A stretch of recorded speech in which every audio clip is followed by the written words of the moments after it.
Hello student, हम लोग class 11 का चैप्टर नंबर 2 संबंध और फलन पढ़ रहे थे।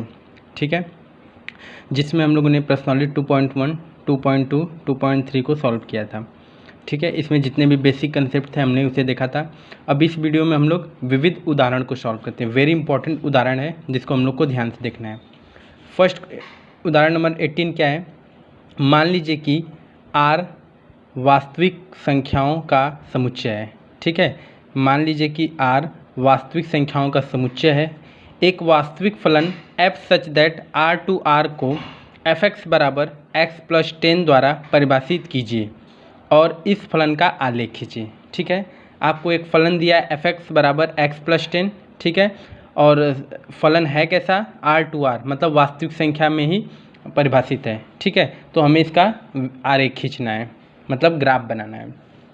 तो सबसे पहले फलन कैसा है, फलन को देख के हमें पता कर लेना है कि ये किस टाइप का फलन है। तो फलन क्या दिया है? fx equal to X plus 10। ठीक है, फलन लिखा है fx equal to X plus 10। fx equal to X plus 10 कैसा फलन है? रैखिक फलन है। क्यों? क्योंकि रैखिक बहुपद हमने पढ़ा था क्लास 10th में 9th में कि जिस चर के घात 1 होता है उसको हम कैसा बहुपद कहते हैं? रैखिक बहुपद कहते हैं। तो ये कैसा फलन है? रैखिक फलन है। ठीक है, कैसा फलन है? रैखिक फलन है। ठीक है, और रैखिक मतलब क्या होता है? सीधा। तो इसका मतलब यह कन्फर्म है कि अगर ये रैखिक फलन है तो इसका ग्राफ कैसा होगा? सीधा होगा, सीधा ग्राफ होगा। ठीक है, ये बात हमें अंडरस्टूड है कि रैखिक फलन है तो उसका ग्राफ कैसा होगा? सीधा होगा। तो देखिए fx को ही क्या कहते हैं? y कहते हैं। fx किसके बराबर होता है? y के बराबर होता है। ठीक है, fx y के बराबर होता है। इसका मतलब कि fx इक्वल टू फलन हमें दिया x प्लस 10, फलन दिया fx equal to X plus 10। तो fx की जगह हम क्या रख सकते हैं? y। तो y बराबर क्या हो जाएगा? x plus 10। ठीक है, y बराबर क्या हो जाएगा? x plus 10। अब इसमें हम लोग x का वैल्यू रखेंगे तो y पता चल जाएगा। तो हम कुछ भी x तो वास्तविक फलन है तो वास्तविक संख्या कुछ भी वैल्यू रख सकते हैं, प्लस माइनस। ठीक है, सब कुछ रख सकते हैं क्योंकि सारी वास्तविक संख्या होती है। तो हम कुछ पॉइंट को ले लेते हैं, जो हमारा मर्जी करे हम उस कुछ पॉइंट को ले लेते हैं, उसके बाद उसको ग्राफ पर ड्रॉ कर देते हैं। क्योंकि वास्तविक संख्याएं तो अनंत हैं तो बहुत सारे पॉइंट हो सकते हैं। तो कितने पॉइंट हम ग्राफ पे दिखाएंगे? तो कम से कम 2, 3, 4, कुछ भी 1, 2 भी ले सकते हैं। तो सबसे पहले हम लेते हैं फर्स्ट पॉइंट अपना लेते हैं x अगर 0 लेते हैं। x अगर 0 लेंगे तो y की वैल्यू क्या आएगी? तो देखिए जहाँ जहाँ x है वहाँ 0 रख देंगे। तो y equal to X plus 10 है। क्या है? x plus 10। तो y इक्वल टू एक्स जहाँ क्या रख देंगे? 0। 0 प्लस 10, 0 में 10 जोड़ेंगे तो कितना आ जाएगा? 10 आ जाएगा। तो हमें x अगर रख रहे हैं पॉइंट, हमें क्या मिल गया? पहला, अगर x 0 रख रहे हैं तो y क्या मिल रहा है? 10 मिल रहा है। ठीक है, x 0 रखने पे y की वैल्यू कितनी आ रही है? 10 आ रही है। ठीक है, एक कोई पॉइंट और ले लेते हैं, x बराबर 1 ले लेते हैं। x अगर 1 लिए तो y की वैल्यू क्या आएगी? तो y का वैल्यू क्या है? x प्लस 10 दिया हुआ है। y किसके बराबर है? x plus 10। y equal to X जहाँ क्या रख देंगे? 1। तो 1 प्लस 10, 10 1 कितना हो जाएगा? 11। मतलब हमें दूसरा पॉइंट क्या मिल जाएगा? अगर x बराबर 1 ले रहे हैं तो y की वैल्यू कितनी आ रही है? 11 आ जा रही है। ठीक है, अब इस पॉइंट को हम क्या करते हैं? ग्राफ पे ड्रॉ कर देते हैं। तो देखिए ग्राफ पे ड्रॉ करेंगे कैसे? ये होता है हमारा x एक्सिस, मतलब x अक्ष। ये होता है x डैश अक्ष। ये क्या होता है? y अक्ष। ठीक है, y अक्ष। और ये क्या होता है नीचे वाला? y डैश अक्ष। ठीक है, तो जो जो पॉइंट है उसको हम नोट कर लेते हैं। तो यहाँ पे ये तो 0 0 होता है। ठीक है, मूल बिंदु का जो निर्देशांक होता है वो क्या होता है? 0 0। तो देखिए x की वैल्यू हाईएस्ट कितनी है? 0 है, मतलब x की वैल्यू 0 है और क्या है? 1 है। हाईएस्ट x की वैल्यू 1 है और y की वैल्यू क्या है? 11 है हाईएस्ट। ठीक है, तो y पे 11 दिखाना है, सारे वैल्यू प्लस में है। तो देखिए इधर x पॉजिटिव होता है, इधर निगेटिव, इधर y पॉजिटिव, इधर y निगेटिव। तो y को हमें 11 दिखाना है। तो 1 2 3 4 5 6 7 8 9 10 और 11। ठीक है, यहाँ कौन सा पॉइंट है, 11 है, और x की वैल्यू क्या है, 1 2 3, तो हमें सिर्फ 1 से ही मतलब है क्योंकि x की वैल्यू हाईएस्ट 1 है। तो देखिए फर्स्ट पॉइंट हमें दिखाना है, तो x0 y10, x0 पे y10 कहाँ आएगा, देखिए 1 2 3 4 5 6 7 8 9 10 यहाँ पे आएगा 0, 10, 0, 10 की वैल्यू कहाँ आएगी, ये आएगी, ये पॉइंट। ठीक है, फिर सेकेंड पॉइंट क्या है, x1 है, x1 है तो y कितना है, 11, x1 पे y 11, तो y 11 यहाँ है, तो x1 कहाँ पे, यहाँ पे है। ठीक है, x अगर 1 ले रहे हैं, ये हो गया, ये पॉइंट हो गया। यहाँ पे कौन सा पॉइंट है, x1 है तो y कितना है, 11 है। सबसे पहले हम x वाला पॉइंट लिखते हैं, कोई भी निर्देशांक लिखते हैं तो वो कैसे पैटर्न में होता है, x, y के रूप में। ठीक है, तो अब इस पॉइंट को हम मिला देंगे, इस पॉइंट को क्या करेंगे, मिला देंगे। एक सीधी रेखा में देखिए ग्राफ बन रहा है, कैसा बन रहा है, एक सीधी रेखा में। तो ये कौन सा इसका, ये कौन सा समीकरण है, y बराबर fx बराबर x प्लस 10। fx को ही हम क्या बोलते हैं, y भी कहते हैं। तो y बराबर fx बराबर x प्लस 10 का ग्राफ कैसा बना है, एक सीधी रेखा में बना। ठीक है, फिर से एक बार देख लेते हैं, हमने क्या किया कि जो fx है x प्लस 10, सबसे पहले पहचाना है कैसा फलन है, तो ये है रैखिक फलन। ठीक है, रैखिक फलन क्यों, क्योंकि चर के घात 1 है, तो चर के घात 1 तो रैखिक में आता है। ठीक है, अब देखिए fx किसके बराबर होता है, y के, तो fx बराबर x प्लस 10 है, तो fx बराबर हम क्या लिख सकते हैं, y, तो y बराबर हो गया x प्लस 10। अब फलन कैसा है, वास्तविक है, तो वास्तविक संख्याएं तो अनंत होती हैं, तो हमें कुछ पॉइंट ले लेने हैं क्योंकि हमें ग्राफ पे ड्रॉ करने हैं। तो हम पहला पॉइंट ले लेते हैं x बराबर 0, कुछ भी ले सकते हैं, 0 1 2 3, x बराबर 0 लिए, तो जहाँ x है वहाँ 0 रखे, तो y कितना आ गया, 10, तो फर्स्ट पॉइंट हमें मिल गया 0, 10। सेकेंड, x बराबर 1 लिए तो y कितना आया, x प्लस 10।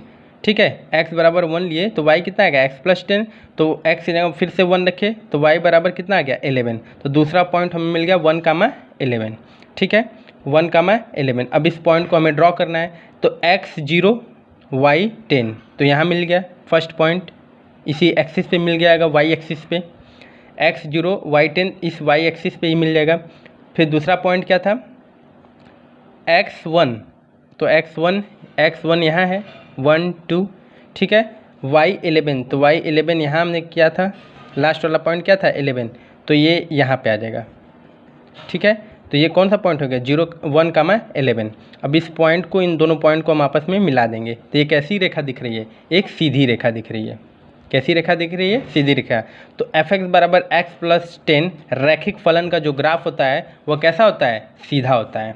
ठीक है, ये क्वेश्चन नंबर 18 को हम लोगों ने सॉल्व किया। नेक्स्ट क्वेश्चन देखते हैं, क्वेश्चन नंबर 19। ठीक है, उदाहरण नंबर 19 देखते हैं। मान लीजिए कि r, q से q में r बराबर a, b such that a, b belongs to q तथा a minus b belongs to z द्वारा परिभाषित एक संबंध है, तो सिद्ध कीजिए। फर्स्ट पार्ट क्या सिद्ध करना है, a बिलोंग्स टू r, सभी a बिलोंग्स टू q के लिए। ठीक है, फर्स्ट पार्ट हमें सॉल्व करना है। तो देखिए फर्स्ट पार्ट, ये जो क्वेश्चन नंबर 19 है ये आपका क्लास 12 पे डिपेंड है। क्लास 12 में भी इस पैटर्न पे ही क्वेश्चन है। ठीक है, तो जनरली बेसिकली ये क्लास 12 के तरह का क्वेश्चन आपको क्लास 11 में दे दिया है। तो देखिए सिंपल ही है, बोला है मान लीजिए कि r q से q में परिभाषित है, मतलब r जो है और जो संबंध है वह q से q में परिभाषित है। और संबंध कैसा दिया, a, b सच दैट, ये जो a, b है सच दैट, ये जो सच दैट है वह a, b को परिभाषित कर रहा है। a, b belongs to q, a, b जो है वो बिलोंग्स टू q। ठीक है, ये q में बिलोंग कर रहा है, तथा a minus b belongs to z, मतलब जो a और b इनका जब अंतर करेंगे तो क्या आना चाहिए, पूर्णांक आना चाहिए z। तो पूर्णांक तो पॉजिटिव भी होता है, निगेटिव भी होता है और 0 भी होता है। द्वारा परिभाषित एक संबंध है, सिद्ध करना है a, बिलोंग्स टू r, सभी a बिलोंग्स टू q के लिए। तो ठीक है, तो लिखेंगे चूँकि हमें संबंध कैसा दिया है, दोनों पूर्णांक मतलब ए और बी को जब हम माइनस करेंगे तो क्या आना चाहिए, पूर्णांक आना चाहिए। तो देखिए इसमें हम दोनों जो अवयव हैं वो ए हैं, तो हम क्या लिख देंगे, ए माइनस ए बराबर 0। ए में से ए माइनस करेंगे तो क्या आएगा, 0। अब देखिए ए माइनस ए 0 हो गया, तो ये 0 कहाँ बिलोंग कर रहा है, जेड में कर रहा है, तो this imply A minus A belongs to Z. Z में 0 तो पूर्णांक होता ही है ना, तो जेड हो गया। इसका मतलब this imply A comma A belongs to R. मतलब ये जो संबंध है वह दिया है a minus b belongs to Z, मतलब ए में से बी को जब हम माइनस करेंगे तो जेड आना चाहिए। अगर जेड आएगा तो वह इस संबंध में रहेगा, होगा, परिभाषित करेगा, बिलोंग्स करेगा। तो देखिए ए माइनस ए कितना आया, 0, क्योंकि दोनों सेम अवयव थे इसलिए ए माइनस ए, बी की जगह भी हमने ए लिख दिया, तो ए माइनस ए बराबर 0 आ गया। अच्छा ए में से ए अगर माइनस किए तो 0 आया, तो 0 क्या होता है, पूर्णांक ही होता है। पूर्णांक क्या होता है, जेड। जेड बराबर dot dot -2 -1 0 1 2 3 dot dot infinity. ये आपका ऋणात्मक पूर्णांक है माइनस भी ई, ये आपका पॉजिटिव है प्लस भी ई। ठीक है, तो ए माइनस से 0 आया, इसका मतलब ए माइनस ए बिलोंग्स कर रहा है किस में, जेड में। यहाँ पे हम लिख देंगे 0 बिलोंग्स टू जेड। ठीक है, तो अगर जेड में बिलोंग कर रहा है तो इसका मतलब यह जो संबंध है वह इसमें परिभाषित है, तो क्या लिख देंगे, ए comma A belongs to R. ठीक है, सेकेंड पार्ट देखते हैं।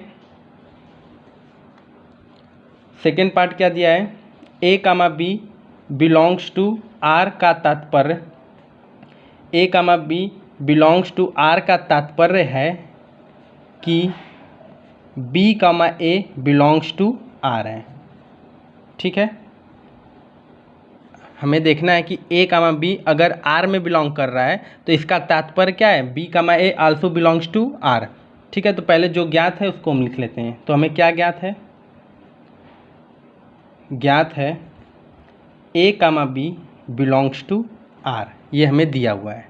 ठीक है, तो लिखेंगे this imply A comma B अगर आर में है, तो यहाँ दिखा है ना ए कामा बी आर में है, तो कैसा होना चाहिए, उनका अंतर क्या आना चाहिए, पूर्णांक आना चाहिए। तो ठीक है, तो ए माइनस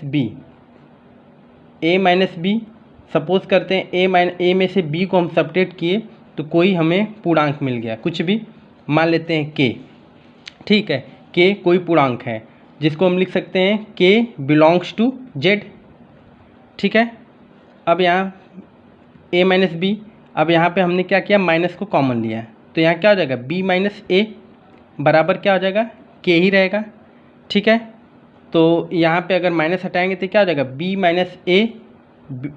माइनस ए बराबर किस क्या हो जाएगा, माइनस के, और minus K also belongs to पूर्णांक, तो माइनस के भी जो है वह पूर्णांक ही होता है।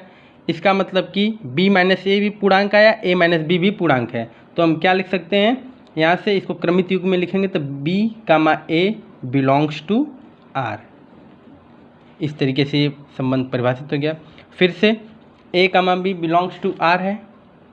ठीक है, A comma B belongs to R, इसका क्या मतलब है कि ए में से बी को हम सब्ट्रैक्ट करेंगे तो क्या आना चाहिए, पूर्णांक आना चाहिए। तो ए में से बी को सब्ट्रैक्ट करें तो मान लीजिए कोई पूर्णांक के आया। ठीक है, के कहाँ बिलोंग कर रहा है, जेड में। फिर हमने यहाँ से माइनस कॉमन लिया, तो ये क्या हो गया, बी माइनस ए, माइनस कॉमन लेंगे तो साइन चेंज हो जाती है ना, प्लस वाला माइनस, माइनस वाला प्लस हो जाता है, तो B minus A equal to K हो गया। फिर यहाँ से माइनस जब हटाएंगे तो इधर आ जाएगा माइनस, तो बी माइनस ए बराबर minus K also belongs to Z, minus K also belongs to Z, तो इसका मतलब B minus A also belongs to R, इसका तात्पर्य है। तो सिद्ध हो गया। यहाँ पे हम देख सकते हैं नोट में 3 माइनस 2 बराबर क्या है, 1 है। 3 में से 2 माइनस करेंगे तो क्या आएगा, 1, तो 2 में से -3 माइनस करेंगे तो क्या आएगा, -1। यह दोनों क्या हैं, पूर्णांक हैं, ये दोनों क्या हैं, पूर्णांक हैं। इसका मतलब कि सेकेंड पार्ट भी करेक्ट है। थर्ड देखते हैं। थर्ड पार्ट देखते हैं, a comma B belongs to R और b comma C belongs to R का तात्पर्य है कि ए comma C belongs to R, a comma C belongs to R. ठीक है, तो क्या दिया है कि ए comma B belongs to R है और b comma C belongs to R है, का तात्पर्य है कि ए comma C also belongs to are होना चाहिए। तो ठीक है, इसमें भी जो ज्ञात है उसको लिख लेते हैं। दिया है, क्या चीज़ दिया है आपको, ये बात दिया हुआ है। तो A comma B belongs to R तथा B comma C belongs to R.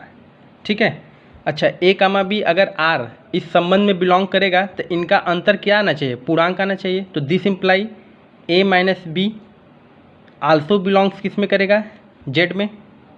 ठीक है, या इसको ऐसे लिख सकते हैं ए माइनस बी क्या आ गया, K1, जहाँ K1 बिलोंग्स टू क्या है, जेड है, तथा B minus C also belongs to, अब B माइनस सी को जब B में से C हम किए, यहाँ पे बिलोंग्स न लगा कि इक्वल टू लगाएं, तो B माइनस सी किए तो फिर से कोई पूर्णांक आया K2, जो K2 आल्सो बिलोंग्स कर रहा है किस में, जेड में। ठीक है, तो अब इन दोनों को जोड़ने पर, मतलब इसको हम मान लेते हैं इक्वेशन फर्स्ट, इसको मान लेते हैं इक्वेशन 2। तो समीकरण एक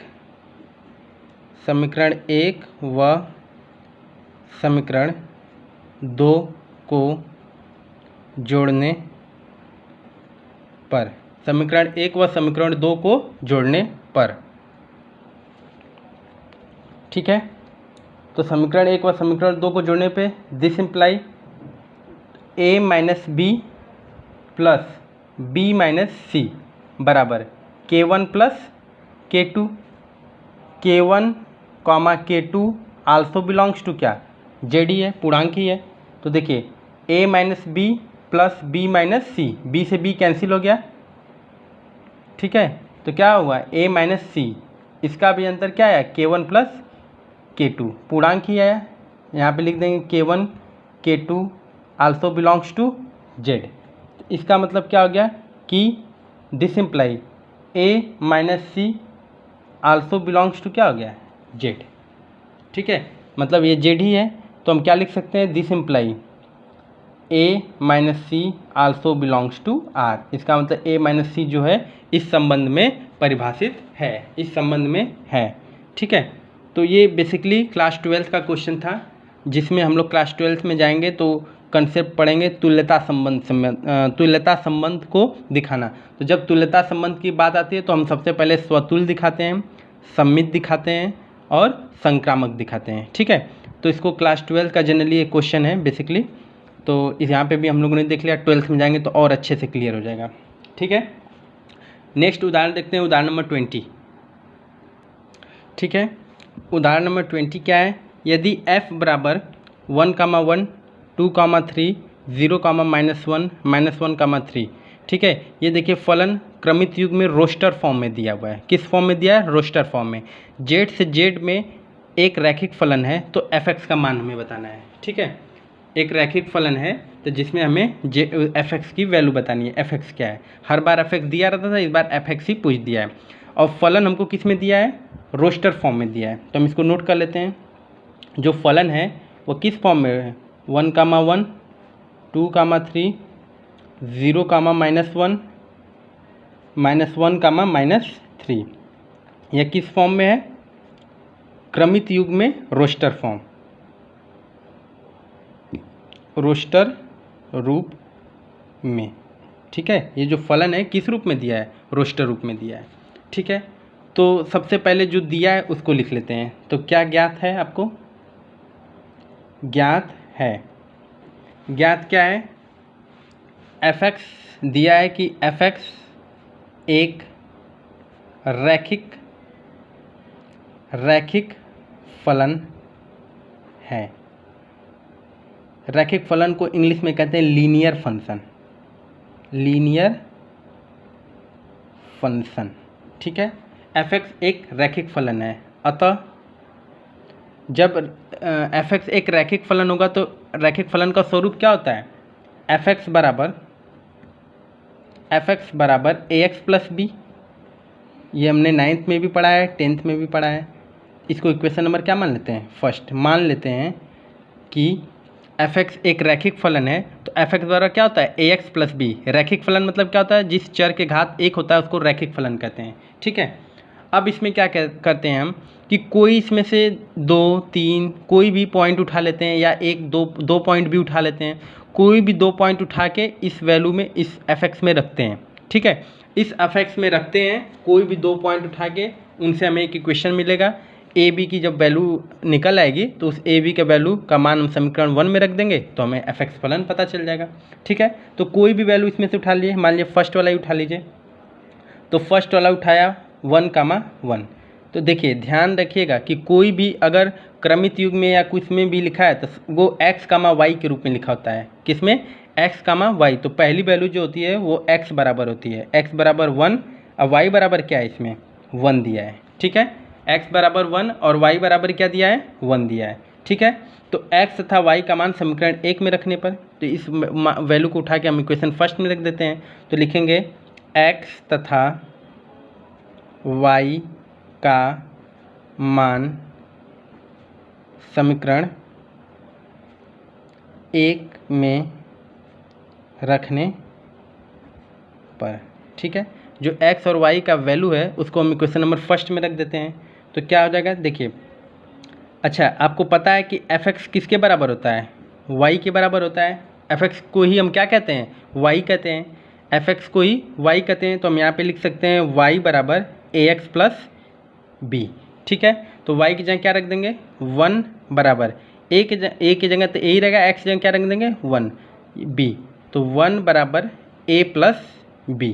हमको इक्वेशन नंबर क्या मिल गया, 2। ठीक है, फिर से एक वैल्यू और उठाते हैं, इनमें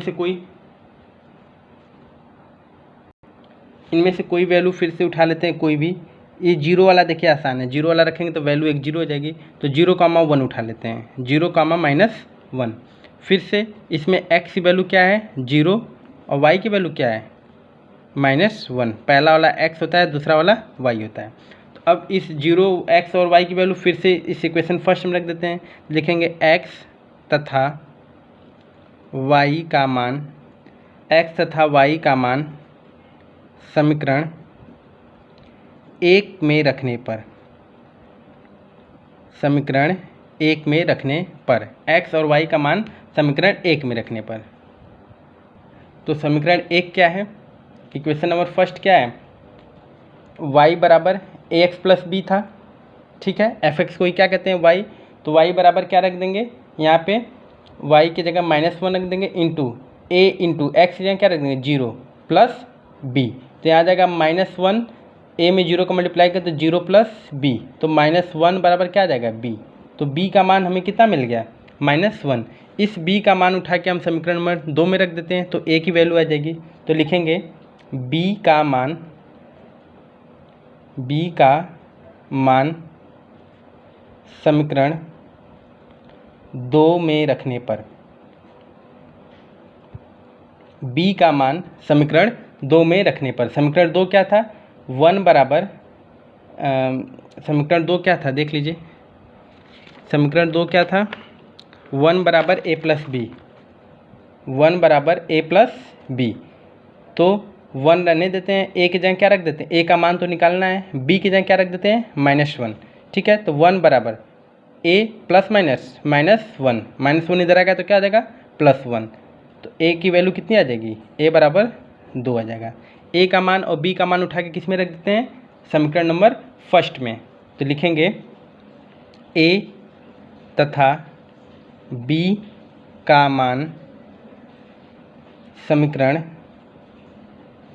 1 में रखने पर। ठीक है, a तथा b का मान समीकरण 1 में रखने पर। तो समीकरण a क्या था, f(x) बराबर ax प्लस b।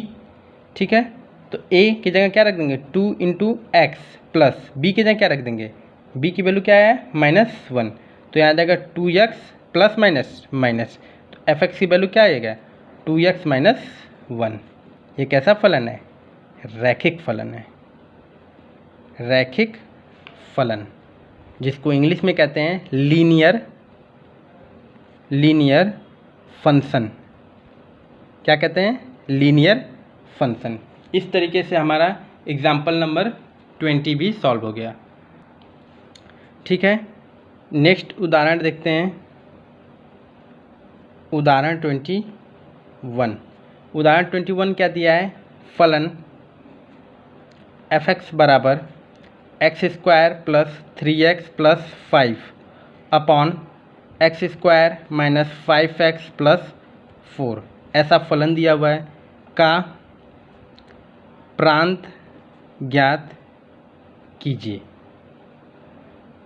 ठीक है, ये फंक्शन दिया हुआ है f(x) बराबर x² plus 3x plus 5 upon x² minus 5x plus 4 का प्रांत ज्ञात करना है। ठीक है, तो इसमें हमें कुछ बात पता होनी चाहिए। अगर हमें कोई भी फंक्शन p/q के रूप में दे दिया है, ठीक है, कोई भी फंक्शन अगर p/q के रूप में दिया है तो हमें कुछ पॉइंट पता होने चाहिए, जो मैं नोट में यहाँ कवर कर देता हूँ। ठीक है, तो नोट में कर देते हैं। पहला फर्स्ट पॉइंट को कवर कर लेते हैं।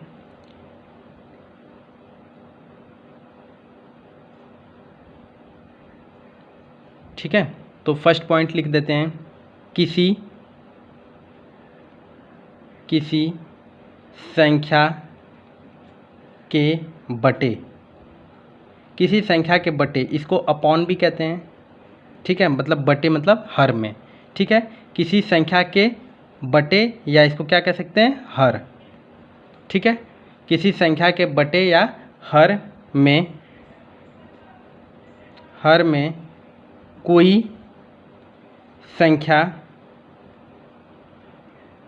संख्या आ जाए तो उसको नॉट इक्वल टू 0 बराबर लिख के कट कर देते। तो क्या पढ़ते हैं? नॉट इक्वल टू 0 कर दें, नॉट इक्वल टू 0 कर दें, क्योंकि प्रांत के लिए हर में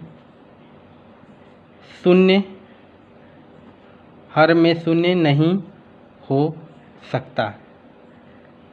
ठीक है, प्रांत के लिए जो हर है वह शून्य नहीं हो सकता, क्योंकि वह शून्य हो जाएगा तो फिर वैल्यू निकालना, प्रांत निकालना मुश्किल हो जाएगा। ठीक है, तो ये फर्स्ट रूल था। क्या था?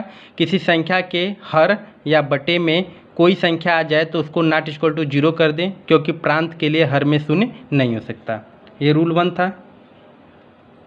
रूल 2 को देखते हैं। रूल 2 क्या है? अगर कोई संख्या रूट में आ जाए तो वह संख्या निगेटिव नहीं हो सकता, मतलब ऋणात्मक निगेटिव नहीं हो सकता या नहीं होना चाहिए। ठीक है, अगर कोई भी संख्या अगर रूट में आ जाए तो वह निगेटिव नहीं होना चाहिए, क्योंकि अगर निगेटिव आ जाए तो वो वास्तविक संख्या कहाँ कहलाएगी? वो तो अवास्तविक हो जाएगी। ठीक है, ठीक है, तो इस क्वेश्चन को देखते हैं। क्या है? किसी संख्या के बटे में अगर या हर में कोई चीज़ है तो उसको नॉट इक्वल टू 0 कर देते हैं। तो हमको f(x) फलन क्या दिया था? x² plus 3x plus 5 upon x² minus 5x plus 4, यही था फलन। तो ऊपर वाला क्या होता है? अंश। नीचे वाला क्या होता है? हर। तो हर में कोई चीज़ दे दिया तो उसको नॉट इक्वल टू 0 कर दीजिए। तो लिख देंगे this implies x² minus 5x plus 4 not equal to 0। अब ये द्विघात समीकरण है, इसको हम सॉल्व कर सकते हैं। ठीक है, तो लिखेंगे x²। देखिए, गुणा करने पे 4 आना चाहिए और प्लस माइनस करने पे -5 आना चाहिए। तो कौन सी ऐसी संख्या है जिसको गुणा करें तो 4 और प्लस माइनस करें तो 5? तो -4 इंटू -1, माइनस माइनस प्लस 4 हो जाएगा, और -4 -1 कितना आ जाएगा? 5। तो हमें संख्या क्या मिल जाएगी? x² minus 4x minus x plus 4 not equal to 0। ठीक है, तो अब देखिए कॉमन मिल जाएगा इसमें क्या? x कॉमन लेंगे तो x माइनस 4 आ जाएगा, इसमें से माइनस कॉमन लेंगे तो यहाँ क्या आ जाएगा x minus 4 not equal to 0। x minus 4 एक ब्रैकेट में जाएगा, दूसरे में क्या हो जाएगा कुछ नहीं तो 1 होता ही है, तो क्या लिख देंगे x minus 1 not equal to 0। ठीक है, x minus 1 not equal to 0। तो एक बार लिखेंगे x minus 4 not equal to 0, तो x बराबर क्या आ जाएगा नॉट इक्वल टू 4। ठीक है, अपॉन बराबर x minus 1 not equal to 0, तो x equal to not equal to क्या आ जाएगा 1। मतलब जो हर में क्या वैल्यू नहीं होनी चाहिए x की, अगर 4 रख देंगे तो ये 0 हो जाएगा, x रख देंगे तो 0 हो जाएगा। तो इन दोनों में से इन दोनों को छोड़ के बाकी सारी वास्तविक संख्या रख सकते हैं। तो इस केस में हमारा प्रांत क्या हो जाएगा, प्रांत हो जाएगा x belongs to r। x तो r में बिलोंग करेगा, लेकिन क्या नहीं होना चाहिए, तो माइनस लगेंगे, फिर कर्ली ब्रैकेट में लिख देंगे 4,1 या 1,4। मतलब जो प्रांत है हमारा वह 4 और 1 नहीं हो सकता, इनके अलावा कोई भी वास्तविक संख्या लिख सकते हैं। 4 और 1 के अलावा कोई भी वास्तविक संख्या लिख सकते हैं। क्यों 1 नहीं लिख रहे हैं, देखिए यहाँ पे अगर वैल्यू रखेंगे तो 0 आ जाएगा। 1 का स्क्वायर माइनस 5 इंटू 1 प्लस 4, तो 1 का स्क्वायर 1 माइनस 5 प्लस 4, तो कितना आ जाएगा 5 माइनस 5 कितना आ गया 0। तो जो हर है वो 0 तो नहीं हो सकता है, इसका मतलब क्या क्या वैल्यू नहीं हो सकती है, 4 नहीं हो सकती है और 1 नहीं हो सकती है।